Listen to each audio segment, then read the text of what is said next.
My marriage broke up. We were arguing about money all the time, kids, everything really. I had to move into a bedsit. I was already quite lonely. It was when the drinking sort of started, and I lost my job. And so I soon I couldn't afford to pay for the bedsit either. So that's when I was really just sort of wandering about. And I just didn't know what to do, very lost. That was when I went to the local council, and they put me in touch with St Clare's. St Clare's has been open since 2002. It's a drop-in centre for homeless or insecurely housed people. It's usually the first point of contact for clients accessing the charity, and it's where the Community Link team is based. The Community Link team is a multidisciplinary team, so that includes mental health, substance misuse, resettlement, outreach, general project work, and the housekeeper's based here too. If your basic needs like food and clothing, maybe shelter, something we didn't really probably have to think about too much when we got up this morning, if those needs aren't met, then there isn't much point looking at other needs, like maybe why to get out of bed, what your kind of meaningful occupation could be. So the idea of the drop-in centre really is that we're meeting those very, very basic needs. The services that we've got are food. The kitchen is manned all morning. It offers a cooked breakfast up until about 10:30, and then we've got teas and coffees and toast and stuff like that, cereals that people can use for free. We have sandwiches that are brought in every day that people can take away with them for later in the day. The kitchen is completely run by volunteers. We offer clothing, we've got shower, toilet facilities, we've got internet access. We've got volunteers offering foot care, haircuts. For free, the clients can have toast and all sorts of spreads and cereal, juices and tea and coffee.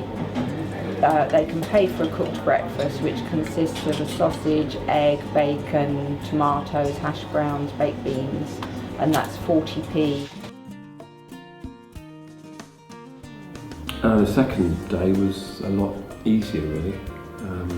Obviously they recognised me, the staff, and some of the people at the shelter did too. It was a nice breakfast. You know, I was having a decent hot meal for the first time in months. The cross-section of society is very well represented here. We work with people who are very professional, have had good jobs, have owned businesses, people that have been in the military, people that have been in the police, the ambulance services, you know, very, very well qualified, I suppose we might think well-to-do people. So really, if you sort of think of a cross-section of society and sort of look at a sliver of it, then they're all here, and it's all been represented through this centre. Donations, that all comes out of the community, the local community. So that's schools, community centres, individuals just come into the door, handing us over a bag of shopping and then walking away. A lot of it comes at harvest. Harvest festivals are the big thing in this area, I'm pleased to say. You know, we often receive huge quantities of food and clothing, and Christmas as well. People give us a lot of stuff at Christmas, which is always very gratefully received. Logistically, it's a bit tricky, but it's a nice problem to have. I don't take it for granted, because every so often I have a little walk around and see what's here, especially just after harvest, and it is quite staggering the amount of stuff and goodwill that people afford us. I really enjoy working here. The banter with my colleagues is the main thing. I usually work with the same two chaps every Monday, sometimes it's different. But I like to see all the clients that come in and have a chat with them and have a laugh with them if I can. Sometimes they don't want to laugh, as you can imagine, but on the whole, I really enjoy being with all the people.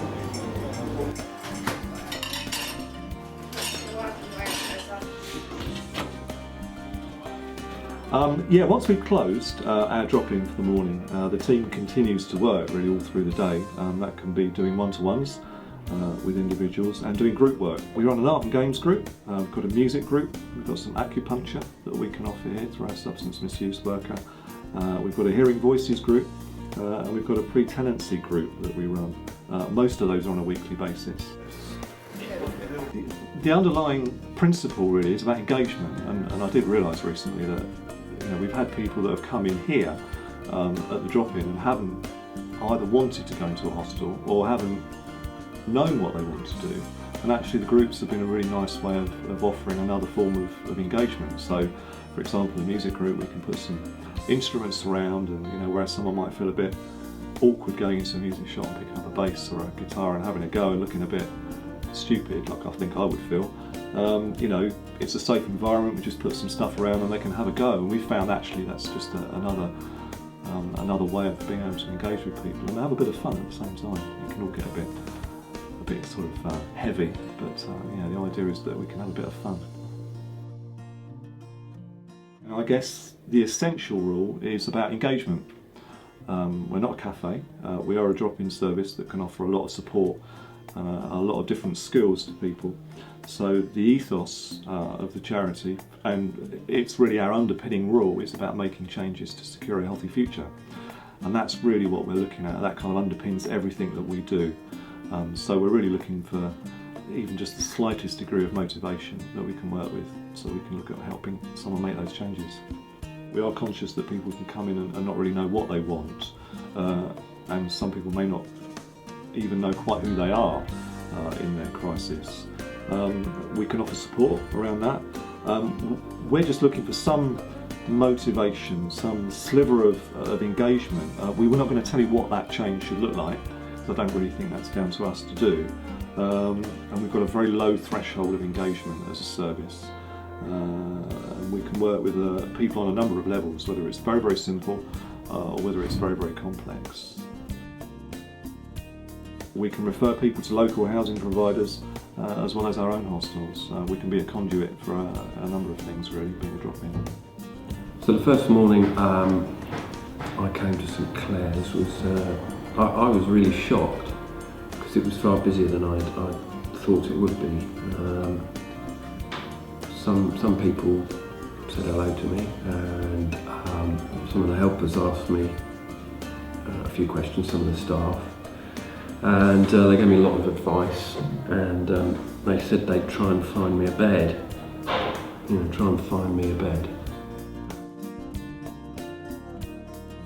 We do get told by clients that it is a good place to be, and I don't think we always get it right, but I think we really do try and keep it as safe as possible for clients. I think it's just a lovely place to work, and I'm glad to be doing something to help the homeless people, and hopefully there won't be homeless people forever. I'm sure there will, but it's nice to help out. So I am starting to feel better now.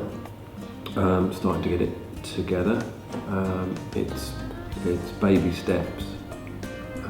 Some days are good, some days are bad. It is a bit of a struggle. But one of the things about stopping drinking is that you have to face up to what has happened and what you've done. But I want to see my kids again, and I want to have a job, and I know that with the help of the Church's Homeless Project, everything seems possible. Yeah, if I break it all down, I think the best thing that we offer is opportunity. I think we do offer an opportunity for individuals that come in the door. That opportunity is going to look different for different people, but I think that's the key thing. We don't know what someone's recovery is going to look like, and often that's okay. We aren't necessarily going to predict everything. Because we have an overview around outreach, because we have an overview through the group work and working in the hostels, we do see a lot of people going through here, through the hostels, out into their own accommodation and doing very, very well. And in fact, most people that come in, if they're willing to come in and work with us, most people will have a story, a positive story of some sort at the end of it.